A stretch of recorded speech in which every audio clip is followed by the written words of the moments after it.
नमस्कार। Exam happy by Jharkhand channel में आपका स्वागत है। तो दोस्तों बताते चले, झारखंड में आकलन परीक्षा का आगाज हो चुका है। आपकी परीक्षा जो है 30 जुलाई को होने वाली है।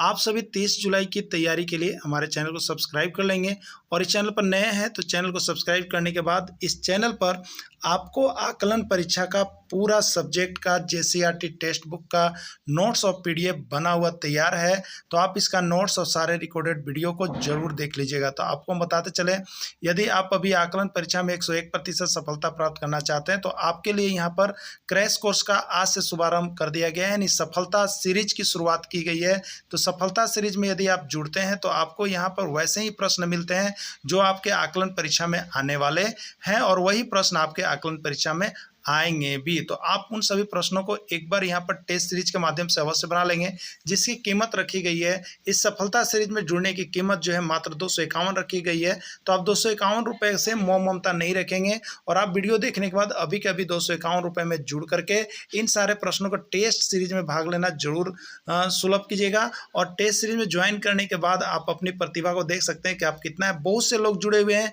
आप भी जुड़िए और अभी जुड़िए सिर्फ और सिर्फ 251 में। और फुल कंप्लीट कोर्स जिसमें सारे नोट्स, पीडीएफ और वीडियो भी मिलेंगे, वो आपको यहाँ पर 400 रुपये में हो जाते हैं। तो यदि आपको सिर्फ क्रैश कोर्स में जुड़ना है तो 251 रुपये और यहाँ पर पूरे नोट्स लेकर के साथ में पढ़ने हैं तो आपके लिए यहाँ पर मिल रहे हैं 400 रुपये में। और सिर्फ नोट्स और पीडीएफ लेना है तो यहाँ पर प्रत्येक विषय का नोट्स आपको 30 रुपये में मिल जाएगा। तो आप इसमें से जो भी चीज़ आपको अच्छा लगता है जरूर परचेज कर लीजिएगा, क्योंकि टेक्स्ट बुक पर आधारित बना हुआ है, आपका चैप्टर वाइज बना हुआ है और साथ ही साथ हाथ से लिखा हुआ है, जो कि कहीं भी उपलब्ध नहीं है। यदि आप बाजारू किताब लेकर के पढ़ रहे हैं तो आप कहीं ना कहीं धोखा खा रहे हैं। इसलिए आप अभी से हाथ से लिखा हुआ नोट्स और अपने टेक्स्ट बुक का एक बार जरूर मिलान करके पढ़ लीजिएगा। तो चलिए चलते हैं आज के सफलता सीरीज के कुछ करेक्ट स्पेलिंग। इसमें सही स्पेलिंग क्या होगा चयन करना है। ज्योग्राफी, ज्योग्राफी, ज्योग्राफी या नन ऑफ दीज क्या होता है, ठीक है। तो हम लोगों के स्कूल में देखिए सब्जेक्ट चलता है, जैसे फिजिक्स कहते हैं, केमिस्ट्री कहते हैं, हिस्ट्री कहते हैं, तो उसी तरह से ज्योग्राफी होता है। तो ज्योग्राफी का स्पेलिंग क्या होगा, तो GEOGRAPHY, जियोग्राफी होता है। अगर तोड़ के पढ़िएगा तो जियोग्राफी, अगर इतना याद रखिएगा तो आप लिख लीजिएगा, ठीक है। तो इस तरह से इसका सही स्पेलिंग जियोग्राफी होगा और सही आंसर इसका सी हो जाएगा। Write the name of words which types nouns cat. Cat जो है यह किस प्रकार का सेंटेंस है, आपको बताना है किस प्रकार का वर्ड्स है। प्रॉपर नाउन है, कॉमन नाउन है, कलेक्टिव नाउन है या नॉन ऑफ दीज, इसमें से कोई नहीं, ठीक है। तो देखिए कैट यहाँ पर जो होता है, कैट वो पूरा कैट जाति का है, यानी कैट कॉमन है, ठीक है। लेकिन अगर कैट का नाम कोई ले लेता है, टॉमी कैट है, रोमी कैट है, पूमी कैट है, अगर कैट का नाम लिया जा रहा है तो वो आपका प्रॉपर नाउन होगा। क्या होगा, आपका प्रॉपर नाउन होगा। लेकिन यहाँ पर ओनली फॉर कैट लिखा हुआ है तो कैट सभी के लिए है, इसलिए यह कॉमन नाउन हो जाएगा। क्या हो जाएगा, आपका कॉमन नाउन सेक्टर में चला जाएगा। अगला है write the plural form of boy. Boy का प्लूरल फॉर्म क्या होगा, बॉयक, बॉयज, बॉयज या नन ऑफ दिस, ठीक है। तो बॉय का जो प्लूरल फॉर्म है वो आपका होगा बॉयज हो जाएगा। क्या हो जाएगा, बॉयज हो जाएगा। अगला है write the name of sentence. Write the name of sentence, are you playing cricket, are you playing cricket, ठीक है। इंट्रोगेटिव सेंटेंस है, अफर्मेटिव सेंटेंस है, निगेटिव सेंटेंस है, नन ऑफ दीज है। देखिए अगर किसी भी वाक्य में ऑक्सिलरी वर्ब, जिसको हम लोग हेल्पिंग वर्ब कहते हैं, अगर वो फर्स्ट में लगा हुआ है, किसी भी वाक्य में फर्स्ट में, चाहे आर लगा हो, चाहे इज लगा हो, चाहे एम लगा हो, वाक्य के बिगनिंग में, वाक्य के प्रारंभ में और उसके बाद कोई चीज लिखा जाता है, तो सारा जो है आपका इंट्रोगेटिव सेंटेंस के अंतर्गत आता है। किसके अंतर्गत आता है, इंट्रोगेटिव सेंटेंस के अंतर्गत आता है। और इंट्रोगेटिव सेंटेंस किसमें है, ए में है, ठीक है। चलिए अगला देखिएगा। अब हिंदी सेक्शन के अंतर्गत हम लोग चलते हैं। अमृत का विलोम शब्द बतावें, अमृत का विलोम शब्द बतावें। बीस, सदर, अमीय या कोई नहीं, ठीक है। तो देखिए ये विलोम शब्द, विपरीतार्थक शब्द एक आपके एग्जाम में आने वाले हैं, इसलिए विलोम शब्द और विपरीतार्थक शब्द जितना होगा ज़्यादा से ज़्यादा जरूर एक बार देख लीजिएगा। तो अमृत का विलोम शब्द क्या होता है, 20 होता है, ठीक है। अमृत का क्या होता है, 20 होता है। अगला है जिसका कोई शत्रु न हो उसके बदले एक शब्द क्या होगा, शत्रु होगा, मित्र होगा, अजात शत्रु होगा या कोई नहीं होगा। देखिए यह प्रश्न आपका यूपी, एमपी और बिहार में बार बार यह प्रश्न पूछा जाता है। आपके झारखंड में भी 1-2 बार आपका जेएसएससी में आया हुआ है। तो जिसका कोई शत्रु ना हो उसके बदला एक शब्द जो आता है वो देखिए अजात शत्रु होता है। आपको हम बता दे रहे हैं, इस परीक्षा में यदि आप अच्छा स्कोर करना चाह रहे हैं ना, तो आप यहाँ से बना हुआ जितना नोट्स, पीडीएफ और जो भी क्लासेज चल रही, केवल 30 तक जुड़ करके यदि आप कर लेते हैं तो आपका सफलता यहाँ से निश्चित है। क्योंकि केवल वैसे प्रश्नों को हम रिकमेंडेड कर रहे हैं जो केवल आपके परीक्षा में आने की दृष्टि से है और आने वाला है। तो आप वैसे प्रश्नों को देखना कभी भी नहीं भूलिएगा और यहाँ से सारे नोट्स और पीडीएफ एक बार अवश्य परचेज कर लीजिए, क्योंकि हाथ का लिखा हुआ है और आपका टेक्स्ट बुक पाठ्यक्रम का केवल पीडीएफ बनाया हुआ है, जो कि बहुत ही अच्छा है। बहुत कम प्रश्न और बहुत ज़्यादा भिड़ने की गारंटी। मिठास किस प्रकार की संज्ञा है? जातिवाचक संज्ञा, व्यक्तिवाचक संज्ञा, भाववाचक संज्ञा या कोई नहीं। ठीक है, तो देखिए मिठास वैसी चीज़ है जिसका अनुभव आदमी स्वयं कर सकता है, वो न किसी को दिखा सकता है, न बता सकता है, केवल फील कर सकता है, महसूस कर सकता है। तो महसूस करने वाली जो भी यहाँ पर वस्तुएं होती है जिसको हम महसूस कर सकते हैं, केवल वो जो है आपको आपका भाववाचक संज्ञा के अंतर्गत चला जाता है। तो देखिए यहाँ पर किसी भी व्यक्ति का गुण हो गया, किसी भी व्यक्ति का दोष हो गया, किसी भी चीज़ का स्वाद हो गया, ये सारा चीज़, गुण है, दोष है, स्वाद है, ये सभी भाववाचक में चले जाते हैं। क्योंकि गुण भी सिर्फ अनुभव किया जा सकता है, दोष भी किसी का अनुभव किया जा सकता है, वो दिखाया नहीं जा सकता है, न बताया जा सकता है, सिर्फ अनुभव किया जा सकता है कि इस आदमी कैसा है। और स्वाद भी सिर्फ अनुभव किया जा सकता है, किसी को दिया न जा सकता है, न कोई उसको ले सकता है। ठीक है, तो मिठास किस प्रकार की संज्ञा है? तो मिठास आपका जो है यहाँ पर वो आपका है भाववाचक संज्ञा।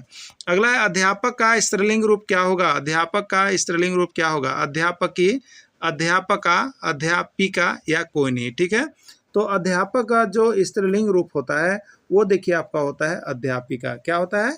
अध्यापिका, इसका स्त्रीलिंग रूप हो जाता है। अगला देखिएगा, व्यक्तिगत विभिन्नता का क्षेत्र है। इसमें व्यक्तिगत विभिन्नता का क्षेत्र कौन सा है? लिंग भेद है, शारीरिक रचना है, मानसिक योग्यता है या सभी है। ठीक है, तो व्यक्तिगत विभिन्नता जो होता है वो होता है आपका लिंग भेद के आधार पर, शारीरिक रचना के आधार पर, मानसिक योग्यता के आधार पर, यानी सभी। इसका राइट आंसर सभी होगा। यानी लिंग भेद के आधार पर भी हम किसी भी व्यक्ति में भिन्नता करते हैं कि यह पुरुष है या महिला है, जो लिंग भेद के आधार पर होता है। शारीरिक रचना के आधार पर भी हम अंतर करते हैं किसी व्यक्ति का कि यह मोटा है या पतला है, यह नाटा है। और मानसिक योग्यता के आधार पर भी हम अंतर करते हैं कि यह तेज है, यह बुड़बक है, कहते हैं ना। तो ये सभी जो है व्यक्तिगत विभिन्नता का क्षेत्र होता है। यानी राइट आंसर इसका डी हो जाएगा, सभी हो जाएगा। मानव विकास का सही क्रम है। मानव विकास का जो क्रम बनाए गए हैं, यानी मानव विकास की जो 4 अवस्थाएं आपको बताई गई है पेडागोगी के अंतर्गत, आप देखिएगा तो उसमें क्या है, तो सबसे पहले होता है शैशवावस्था, फिर आदमी आता है बाल्यावस्था में, फिर आदमी आता है किशोरावस्था में और फिर आता है वृद्धावस्था में। ठीक है, तो शैशवावस्था जो होता है उसको लोग 0 से 6 वर्ष, इसको 6 से 12, इसको 12 से 18 और बाकी जो लास्ट कर देते हैं, करते हैं ना। तो इस तरह से इसको हम लोग यहाँ पर लेकर के चलते हैं। आपके अनुसार शिक्षण क्या है? एक अनुभव है, एक कला है, एक कौशल है, या डी में दिया हुआ 2 और 3 दोनों, यानी बी और सी दोनों है। ठीक है, तो शिक्षण जो है देखिए एक कला भी है। शिक्षण क्या है? कोई भी काम एक कला है और यह एक कौशल है। इससे इसका राइट आंसर डी होगा और यहाँ पर हो जाएगा 2 और 3, यानी बी और सी दोनों सही है। जिला प्राथमिक शिक्षा कार्यक्रम किस वर्ष लागू किया गया? देखिए 1990, 1993, 1998 और 2000। देखिए कहीं कहीं पर आपको जो है 93 भी मिलता है, कहीं कहीं पर भी लास्ट इसका ईयर 94 शुरू कर देता है। तो यहाँ पर जो ऑप्शन है उसके अनुसार ये ऑप्शन जो है आपका बी ही सही होगा।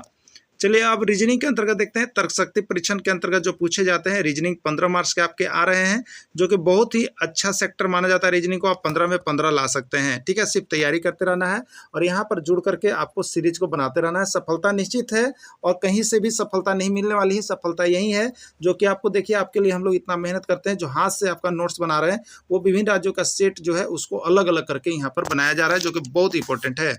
विषम संख्या का चयन करें। स्कार्फ, दस्ताना, स्वेटर या धूप का चश्मा। देखिए स्कार्फ जो होता है वो भी हम लोग ठंडी के दिनों में यूज करते हैं, जो कि मानव को पहनने के लिए होता है।